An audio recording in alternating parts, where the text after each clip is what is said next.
Hello, I'm Bernard Hickey from interest.co.nz and welcome to our weekly currencies report here with Dan Bell from HiFX. Welcome back, Dan, to interest.co.nz. Never a dull moment, and overnight we saw the central banks, the big central banks of the world, get together to lend unlimited amounts of US dollar funds to a bunch of European banks. What was the initial reaction to that? Yeah, so we've had the US Federal Reserve, the European Central Bank, the Bank of Japan and the Bank of England, as well as the Swiss National Bank, come out and say that they're going to provide essentially unlimited US dollar funding for up to 3 months, and that is expected to be extended for the rest of the year. So the initial reaction was a positive one. So we've seen risk on overnight. Equity markets have rallied. The risk positive currencies like the New Zealand dollar have strengthened. So everyone's seen that as a positive. And obviously earlier this week we've seen further concerns that some of these European banks haven't been able to tap the US dollar money market. So that's the glass half empty here. That the amount of intervention that was needed to make sure these European banks actually got some funds was extraordinary.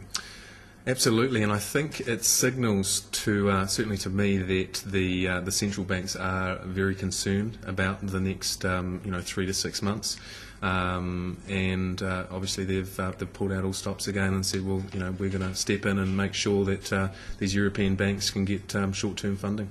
Because this week we really saw people become worried about a Greek default and a potential financial market and banking system contagion that might follow from that. Do you think the reassurances from Merkel and Sarkozy has really reassured people, or is it just 1 or 2 days of positivity and then we're back to worrying about the fundamental problems? I personally think it's it's a short-term thing. I think the market has been trading off a lot of negative headlines in the media. I mean, you've had newspapers all around the world coming out with various statements about what's happening in Greece and the potential for a default, etc. So the politicians are doing their bit at the moment to try and sort of jawbone the sentiment in the short term. The reality is, Greece is continues to be the slow-moving train wreck.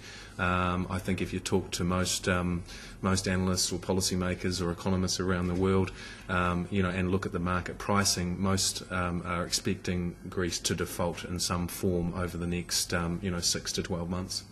And when that happens, what are the risks for the European monetary system and the euro? Well, it's this whole sort of contagion impact, isn't it? So that everyone who's holding Greek bonds, and that that's going to be the central banks and the banks, European banks and US banks, and the credit default swaps, which act as insurance over those bonds, and those are held actually primarily by US banks.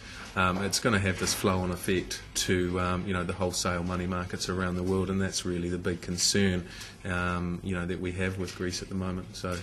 Now, heading across the Atlantic, next week we've got the US Federal Reserve having its September 2021 meeting, and everyone's focused on what it might come out of that. It seems we have a choice between a cruise liner and a dance from the 1960s, QE3, or the twist. Explain to me what the twist is. Well, the twist, they're calling the potential policy actions from the US Federal Reserve Operation Twist, which goes back to a strategy that they employed back in the 1960s, where they tried to actually drop drop short-term long-term interest rates, by playing with their portfolio of treasuries. And at the time, the twist was the most popular dance in the US. So they called it Operation Twist, and they're going back, or at least analysts and economists are considering whether that might be their next strategy, rather than undertaking a third round of quantitative easing. So essentially, they've got $1.7 trillion of US treasuries sitting out there with various maturities. The idea is that they're going to try and simultaneously buy and sell different treasuries over that time frame to bring down the yield curve. Essentially flatten it, particularly at the end. That's right. In a way, that's repressing longer-term interest rates. Part of this repression story that's come out in the last couple of months, where central banks essentially force interest rates down while inflation runs a bit higher, and that seems to be the solution to get out of the debt. Yeah, well, it's I suppose it's the only thing that they can do at the moment. interesting to note in this whole sort of theme of financial repression, the CPI measure out of the US last night came in twice as high as expected. So core CPI now up over 3%, just under 3%. And that's up over the target band of the Fed. So they do have a real inflation problem in the US as well. So that might stop them from QE3, because the twist is not so much money printing, it's pushing long-term interest rates down. QE3, quantitative easing, printing money and buying government bonds, that is inflationary, and it makes it very difficult for them to do more money printing when they've got inflation at nearly 4%. Yeah, exactly. I think there are still a couple of hawks within the Federal Reserve board members, and certainly that inflation number last night will have them concerned. So I doubt we're going to see a third round of quantitative easing. I think they will probably try and sort of come out with some sort of strategy to manipulate those long-term rates. But even still, long-term rates in the US, I see the 10-year Treasury yield has just pushed back over 2% after trading at all-time lows, in the last week or so. So long-term interest rates are still very, very low on a historical basis. So you wonder how much lower they can actually push them. Well, that's right. Now, coming back closer to home, in Australia, we've seen some inflation revisions, which again reinforce the message that we're unlikely to see a Reserve Bank of Australia hike anytime soon. Yeah, on Wednesday afternoon, the Australian Bureau of Statistics revised their second quarter CPI number, and that's their preferred measure. It's a trim-weighted mean from 0.9 down to 0.6. So after that, we saw the Aussie dollar come under some selling pressure, and I think it really reinforces, as you say, that the Reserve Bank of Australia are probably going to be on hold with their rates at the moment, and obviously more commentators over there calling for the Reserve Bank to cut interest rates. It doesn't actually, the inflation picture in Australia over the last sort of 12 months continues to be elevated, but it's just sort of smoothing it out. But that number, certainly the headline in itself, saw the Aussie dollar under a bit of selling pressure. And then across this side of the Tasman, we saw the Reserve Bank come out on Thursday and also talk about slowing economic growth, a rebuild in Christchurch, the high New Zealand dollar, keeping the economy under control, keeping those inflation pressures down, and removing the prospect, it seems, for an interest rate hike this year. So now we're talking about next year. Yeah, it's quite interesting because so many of the local analysts were calling for an earlier interest rate hike. I mean, you have to put it in perspective. Vollard he was up at Jackson Hole recently at the big central bankers conference, and no doubt he was rubbing shoulders with some of the European central bankers who are going through a world of pain at the moment, and obviously in the US as well, continuing to see rising unemployment and a slowing economy. So he's come back from overseas. He's got a pretty a pretty sort of negative view of what's going on, as most people have, and of what's going on in Europe, and I think that's going to influence local policy. I mean, he was reasonably sort of upbeat about the local economy, but certainly not enough to justify an interest rate hike, this side of the new year.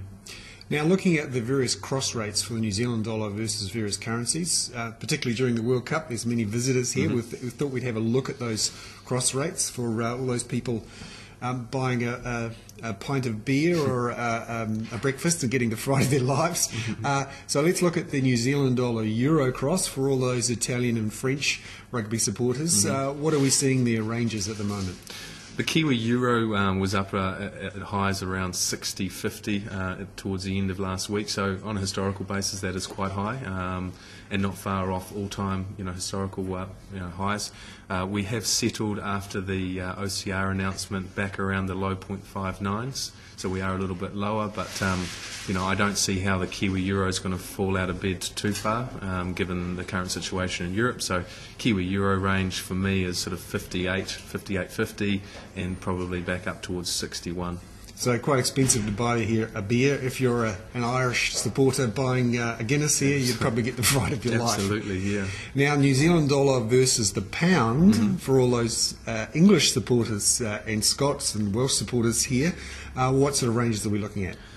Well, similar story. The Kiwi dollar versus the pound has been in a long-term uptrend for quite a while, as we know. Obviously, the Bank of England continuing to keep interest rates at very, very low levels, and talking about the potential for another round of quantitative easing in the UK. So The Kiwi dollar versus the pound trading as high as sort of 52.5 last week, has settled around sort of 52 or so this morning, and recent lows around 0.51. Again, it's difficult to see how the Kiwi pound could come under too much selling pressure with the current economic outlook in the UK.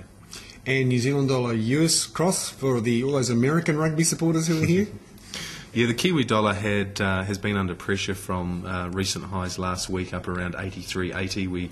We made a low this week around 81.10, 81.20. So we've been steadily falling as the whole sort of risk aversion theme in the European debt crisis continues to drive flows back into the US dollar. We've settled around 82.30 or so today. Again, on a historical basis, still very, very strong. And in terms of the outlook, I think we're probably going to be capped in the short term around sort of 84 and a half, with a range of sort of 80 to 84 and a half expected. Now, those Australian rugby supporters here for this weekend's game, what are they seeing in that cross? Because there has been a bit of movement in the last couple of days. We've got up over that 80 mark, New Zealand buying 80 Australian cents. Yeah, well, the Kiwi Aussie made a low last week, briefly just under 0.78, and we have seen a high this week of 0.8050. So that's a move of 250 basis points in our favour, which is quite significant, really. We've settled back around 79.70 this morning on a historical basis. Again, the Kiwi-Aussie cross rate is well below the 10-year average, which is closer to sort of 84, 85 cents. And for now, I think the Kiwi-Aussie exchange rate is probably going to continue to slowly sort of track higher, particularly with the outlook in Australia suggesting that we're going to see interest rates on hold, or potentially even interest rate cuts from the Reserve Bank over there. But still, if you're a Sydney sider, coming over to watch the Wallabies play Ireland this Saturday night, you're going to be getting a little bit more bang for your buck than most others. The poor Irish supporters, they won't be buying the Guinnesses, particularly after they lose. Probably not in the way their economy's going at the moment. They'll probably be very careful with their euros. Excellent. Dan Bell there from HiFX with our weekly currencies report.